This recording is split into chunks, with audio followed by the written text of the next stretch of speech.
Hello. So this lesson is about how you do the calculations to make solutions. In grade 12 chemistry, every student has the ability and the option to be on a solution list to learn how to make solutions. And this is a very, very important skill because as you go on, not only in chemistry, but also in biology, you're going to be required to make different solutions. So there are two basic ways in which you're going to make a solution. So number one is you're going to basically weigh out a solid, you're going to throw it in some water, dissolve it. And then the other way is you take a more concentrated solution and you're going to knock the concentration down by adding water to it. So in your notes, you have two examples. So the first one reads, how would you prepare 500 milliliters? Okay, so there's my volume right away, 500 milliliters. And what I'm going to do is I'm automatically going to turn that right away into liters before I forget, of a 0.0075 mole per liter. So that is concentration, 0.0075 mole per liter. Potassium permanganate solution. And then I do tell you potassium permanganate is a solid. So that means that I am going to need to find out its mass. All right. And remember, mass and molar mass go hand in hand. So I might as well find the molar mass for potassium permanganate. Luckily, the formula is given, so that makes it a little easier. So we got 39.1 for potassium. Manganese is 54.9. And then we have to add 16 times 4 to that.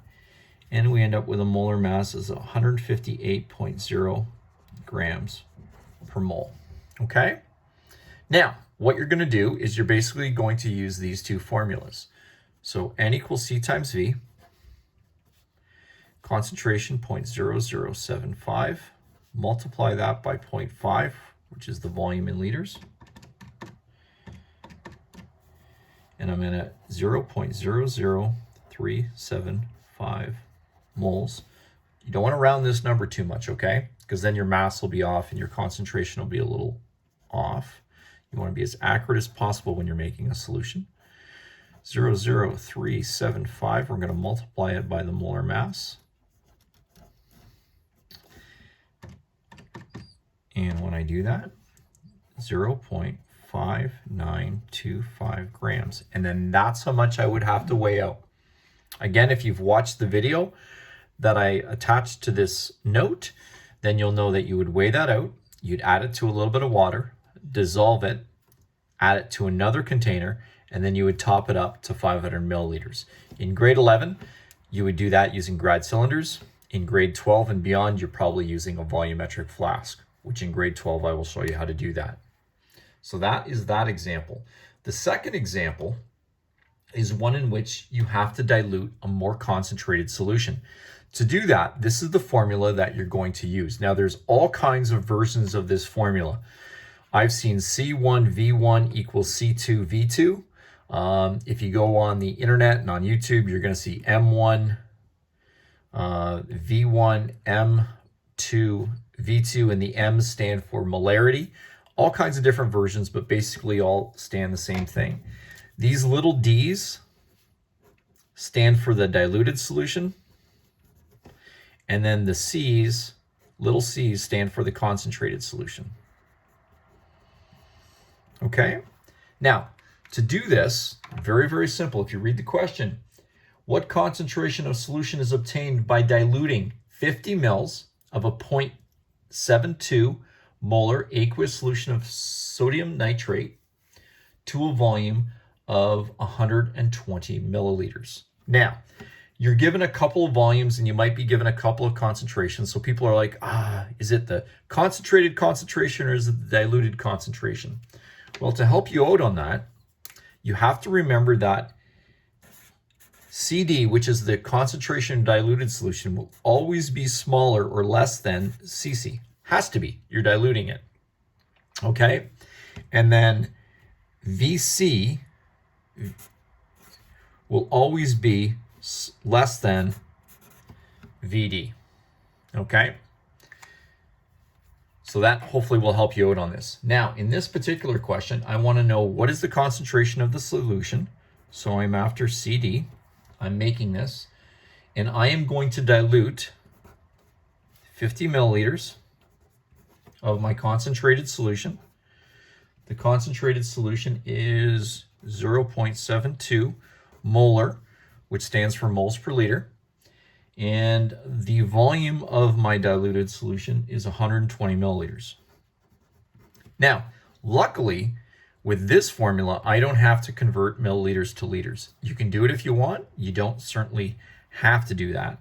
So CC VC equals CD VD, 0.72, 50, CD, and 120. So CD is basically going to be 0.72 times 50 divided by 120. I would not personally do that step. I'm just doing that in my calculator. Now remember, I know this number should be less than 0.72, and it is 0.3 moles per liter. So that is the concentration of my concentrated solution. Okay, second example. In this example, I want you to make it. How would you prepare 0.25 liters? So that's my diluted solution of a 0.8 mole per liter sulfuric acid solution from a stock solution of 18 molar. So I want to prepare a 0.8 mole per liter solution. And I am using a very powerful acid, 18 moles per liter is my stock solution. Okay, so basically I want to know how much of that really powerful acid do I need to make this solution. So again, CCVC equals CDVD. And I have 18. I'm going to find VC. CD is 0.8. VD is 0.25. So 0.8 times 0.25 divided by 18, I get 0.0111 liters. Now, that's really, you're never going to be measuring out that small of liters. You're going to instead use milliliters. So that would be 11.1 milliliters. Okay? Now, to do this, what you would do is you would take this 18 molar, and again, the video shows you how to do this. You would measure out, again in grade 11, we'd use a grad cylinder, you'd measure out 11.1 milliliters of that, and then we would add it to some water and eventually top it up until we had 0.25 liters, which is 250 milliliters. Now, the only other thing, this is so important if you're going on in chemistry, remember A and W, all right? You always add the acid to the water. You don't add water to the acid. So in this particular case, you're always taking that 11.1 and adding it to some water. All right. And then you top it up until you have 250 milliliters. Don't take this and then just start adding water to it. What ends up happening if you do that is so much heat is created, the acid will actually boil and it could possibly splatter up. And you do not want 18 molar acid splattering up in your face. It's almost the equivalent of putting water into a deep fryer. And most of you, if not all of you, should know that's a really bad idea. Okay, so those are a couple examples, and you guys are just gonna have to work through the problems. If you have any questions, let me know.